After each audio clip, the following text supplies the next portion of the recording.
පොඩ ඒ මගේ මයික් එක දිනනවා. ඕම් පොඩ ගිහින් මයික් හරි. හරි. අද ඔබතුමා දෙවෙනි සැරේට තල්ලස් එකට ආවේ මොකද්ද දන්නේ කාරණා? දෙවෙනි සැරේට ආවේ මීට පෙරත් මම 2019 අවුරුද්දේ පැමිණිල්ලක් කරා ලංකාවේ වෙච්ච ඉතාම බරපතල දූෂණයක් සම්බන්ධව. ඒ තමයි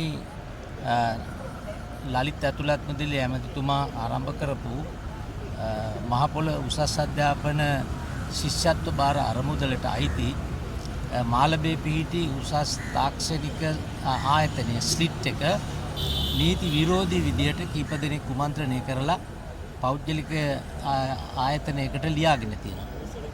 2019 මම පැමිණිල්ලක් කරා විමර්ශන පැවැත්වුවා. ඒ සඳහා මම ඇවිල්ලා සාක්ෂි දුන්නා.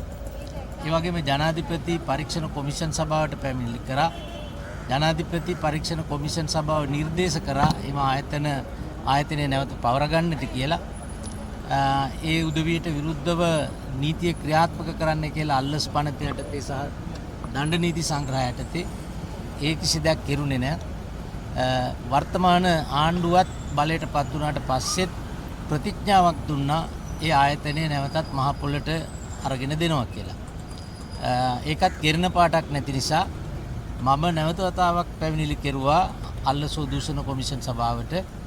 ඒ සම්බන්ධව අද දිනේ මම අවශ්‍ය තොරතුරු ලබා දුන්න විමර්ශන නිලධාරීන්ට අපේ රටේ දසදහස් ගාණක් දරුවෝ විශ්වවිද්‍යාලවලට ඇතුල් වෙලා Tamanට මහ පොළ ශිෂ්‍යත්ව අරමුදල ලබා ගැනීමට නොහැකි තත්වයකට පත් වෙලා තිබෙනවා. මහ පොළට එන්න ඕන ආදායම බිලියන් ගණනින් පුජ්‍යලයන් කීප දෙනෙක්ගේ අතට පොම්ප කිරීම නිසා අද ඒ උසස් අධ්‍යාපනය කරන දරුවන්ට මහත් අගතියක් වෙලා තියෙනවා. ඒක අනුව නීති ක්‍රියාත්මක කරන්න කියලා ඉල්ලලා තමයි අද දිනේදී මම විමර්ශන නිලධාරීන්ට මගේ පැමිණිල්ල මත සාක්ෂියක් ලබා දුන්නා. උසස් අධ්‍යාපනය වගේම අපිටම ඊට පහළ උසස් පෙළ සාමාන්‍ය පෙළ 6 වසර ඕකෙත් ගැටලු සහිත තියෙනව නේද? ඕ ඒක මුළු රටම දන්නවනේ. ඒක ආණ්ඩුවත් පිළිගත්තනේ වැරදීමක් වෙලා තියෙනවා කියලා. ඉතින් ජනාධිපතිතුමාත් නිහතමානීව පිළිගත්තනේ වැරදීමක් වෙලා තියෙනවා. ඒ අනුව ඒක දැනට කරන්නේ නැහැ. නැවත සලකා බලලා අවශ්‍ය නම් ගේන්න කියලා. නමුත් ආණ්ඩුවේ සමහර උද්දච්ච ඇමතිලා කටමැත දොඩෝන නිසා මේ මාතෘකාව අවසානයකට එන්නේ නැති මාතෘකාවක් බවට පත් වෙලා තියෙනවා. දැන් එතකොට දැන් ඔය දැන් උතෙන්ද වීදම් කරපු මුදල් ප්‍රමාණයක් තියෙනවා දැන් මේ වෙනකොට අත්ති ගහලා පොත. ඒකට එතින්දී යම් කිසි දෙයක් වෙලා තියෙනවනේ වියදමක් දරලා තියෙනව නේද? ඒකට මොකද්ද කරන්න ඕනේ ක්‍රියාමාර්ගය? ඒකට ගන්න ඕනේ ක්‍රියාමාර්ගය තමයි අපි 2023 දී සම්මත කරලා දුන්න දූෂණ විරෝධී පනත යටතේ පියවර ගැනීම. ඒකට බලය තියෙන්නේ මේ ආයතනයට තමයි ඒ සම්බන්ධව පූර්ණ බලය තියෙන්නේ. එතකොට ඒ වගේම තමයි දැන් මේ සිද්ධිය අපි දැක්ක විමර්ශනයක් දීලා තිනවා අපරාධ පරීක්ෂණ දෙපාර්තමේන්තුව. එතකොට මේ ළඟදී අපි දැක්ක නීතිඥ පිරිසක් ගිහිල්ලා ඉල්ලලා තිබ්බා මේකට නීතිපතිවරයා සම්බන්ධ කරගන්න කියලා ඉල්ලීමක් කරා මේ අධිකරණයේදී. එතන මේක එහෙම වුණොත් හොඳයිද? නීතිමය පැත්තේ. මේ පිළිබඳව කෙරෙන්න ඕන පළවෙනි දේ කෙරලා එපයි අනිත් ඒවා කරන්න. ඉතින් මෙතන වංචාවක් වෙලා තියෙනවා. එක්ක රජයට පාඩුවක් වෙලා තියෙනවා යම් කිසි දූෂිත ක්‍රියාදාමයක් නිසා. ඉස්සෙල්ලම පොලිසියෙන් ඒ වගේම අල්ලසෝ දූෂණ කොමිෂන් සභාවෙන් ගිහිල්ලා පැමිණිලි කරන්න උසාවියට. ඊට පස්සේ ඒගොල්ලන්ට නීතිඥ සහාය අවශ්‍ය නම් නීතිපතිගෙන් ලබා ගන්නත් පුළුවන්, වෙන අයගෙන් ලබා ගන්නත් පුළුවන්. ඔබතුමා මොන වගේ ක්‍රියාමාර්ගයක් ගන්නේ මේ සම්බන්ධව? මොකද ඔබතුමාලා දැන් පක්ෂයක ඔබතුමා සභාපතිවරයෙක් වශයෙන් ඉන්නවා. මොකක්ද ඔබතුමාලා විදිහට ගන්න ඕන ක්‍රියාමාර්ගය? ගත යුතු ක්‍රියාමාර්ගය තමයි නීතිය ක්‍රියාත්මක කිරීම. මේ සඳහා පොලිසියටයි අල්ලස් කොමිෂන් සභාවටයි ස්වාධීනව කටයුතු කරන්න ඉඩ දෙන්න ඕන. ඒ ස්වාධීනත්වය ආරක්ෂා කරන්න තමයි අපි නීති සම්මත කළේ. ඔය මේ රජයාවේ ස්වාධීන ලබා දෙනවා කියලානේ. ඔබතුමාට පේනවද ස්වාධීනත්වයක් තියෙනවා කියලා? ලංකාවේ තුන්වෙනි පුරවැසියා වෙලා හිටපු රංගලට ක්‍රියාත්මක වෙන්නේ නැති නීතිය අනිත් කාට හරි ක්‍රියාත්මක වෙයිද? දැන් මේ කොහොමද දැන් මේ අධ්‍යාපන ප්‍රතිසංස්කරණත් එක්ක දැන් පළවෙනි ශ්‍රේණිය නම් ක්‍රියාත්මක වෙනවා. දැන් 6 ශ්‍රේණියේ මේ ප්‍රශ්නෙත් එක්ක දැන් දෙමව්පියෝ හසරණ වෙලා තියෙනවා. පරණ නිර්දේශයක් නැහැ. දැන් අලුත් නිර්දේශයක් නැහැ. නෑ රජය ජනාධිපතිතුමා ගත්ත තීන්දුව අනුව පැහැදිලිනේ. අලුත් යෝජිත නිර්දේශ යෝජිත ක්‍රමවේදය කල් දැම්ම නම් අනිවාර්යෙන් පැරණි ක්‍රමවේදය ක්‍රියාත්මක වෙන්න ඕනේ. අනිත් එක අධ්‍යාපන ප්‍රතිසංස්කරණ කියන ඒවා ඔය එක තැන්වල තියාගෙන හදන්න, ගෙවල් වල තියන් හදන්න පුළුවන් එකක් නෙවෙයි.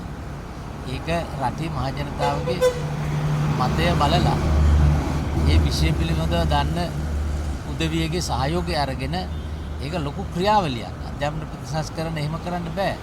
අද මේ ප්‍රශ්නේ මතුවෙන්නේ නෑ. ඇත්තටම අර 80 ගණන් වල රනිල් වික්‍රමසිංහ මහත්තයා ගෙනාපු දවල පත්‍රයේට එකඟ වෙලා ඒක ගිනිතිව්වේ නැත්තම් මේ ගේන්න හදන ප්‍රතිසංස්කරණ ඒ කාලේ ලැබෙනවා අපිට. දැන් මේ ප්‍රතිසංස්කරණ පිළිබඳව හොඳම අත්දැකීමක් තියෙන ඔබතුමාටනේ. ඔබතුමානේ ගොඩක් ප්‍රතිසංස්කරණ ගේන්න හැදුවේ. ඒත් එක්ක බලනකොට කොහොමද මේ? ඉතින් ප්‍රතිසංස්කරණ අපි ගෙනාවා. අපි පනත් හදලා දැනුත් තියෙනවා ජනාධිපතිතුමාගේ කාර්යාලේ. ඒවා දූවිලි වහනවා. මේ කරන්න යන්නේ ප්‍රතිසංස්කරණයක් නෙවෙයි. මේ විෂය නිර්දේශයක් ක්‍රමවේදය පොඩ්ඩක් වෙනස් කරනවා, සංශෝධනය කරනවා. මේකට ප්‍රතිසංස්කරණය කියලා කියන එකම ගැටලුවක්. මේක ප්‍රතිසංස්කරණයක් නෙවෙයි. ප්‍රතිසංස්කරණය කරන්න ඕන නම් අධ්‍යාපන ප්‍රතිපත්තිය රාජ්‍ය ප්‍රතිපත්තියට අනුගත කරන්න අපි හදලා දුන්නු පනත් ටික සම්මත කරන්න ඕනේ. ඒක කරා නම් මේ ප්‍රශ්නේ සෑහෙන දුරකට විසඳෙනවා. ඒ කියන්නේ මේක පනත් වලින් සිදුවිය යුතු දෙයක් තමයි මේගොල්ලෝ මේ නික කරන්නේ නෙමෙයිද? ඔව් ඉතින් පනත් වලින් නැතුව කරන්න බෑනේ. එක එක්කෙනාට ඇමතිවරු මාරු වෙන වෙලාවට තම තමන්ට ඕන ප්‍රතිපත්ති රටේ ක්‍රියාත්මක කරන්න බෑනේ. ඒකට තමයි අපි පනත හැදුවේ. ඒ පනත මීට අවුරුදු 40කට කලින් ගේන්න ඕනේ. ඒක කිරලා තිබුණේ නෑ.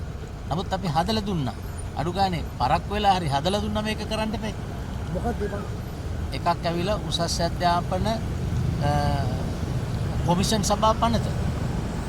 අනිත් එක තමයි ප්‍රාථමික ද්විතීක අධ්‍යාපනය සම්බන්ධව පාසල් නියාමනය කිරීමේ පනත. ඒ කියන්නේ අපේ රටේ පාසල් 265ක් තියෙනවා. ජාත්‍යන්තර පාසල් කියලා ළමයි 1,50,000ක් ඉන්නවා. ඒ ළමයින්ට උගන්වන්නේ මොනවද දන්නේ නැහැ. මොනව කරනවද දන්නේ නැහැ. රාජ්‍ය ප්‍රතිපත්තියට අනුගත වෙලාද දන්නේ නැහැ. ඉස්සලා ඒක කරලා එපා ඉස්කෝලේ එක මට්ටමකට ගේන්න. අනිත් එක තමයි අපි ආණ්ඩුවට නිර්දේශ කරලා තියෙනවා මේ ඔක්කොම කරන්න කලින් මේ ඔක්කොම නවත්තලා කරන්න ඕන ප්‍රථම දේ තමයි මුල් ළමාවිය අධ්‍යාපන ආයතන ටික පිහිටුවාගෙන යන එක. දැනට පෞද්ගලික අංශයේ තියෙනවා 2000ක් විතර. ඒවා අධ්‍යාපන අමාත්‍යාංශයට අනුගත කරගෙන ඒවා නැති පාසල් වලට මුල් ළමාවිය අධ්‍යාපන පන්ති අරගෙන නිර්මාණය කරලා මේ ඉන්න ගුරුවරුන්ට පුහුණුවක් දෙන්න ඕන. මොකද මුල් ළමාවිය අධ්‍යාපනයේ සාර්ථක නැත්නම් උසස් අධ්‍යාපනය ලබන එක ගැන කිසි විශ්වාසයක් තියන්න බෑ.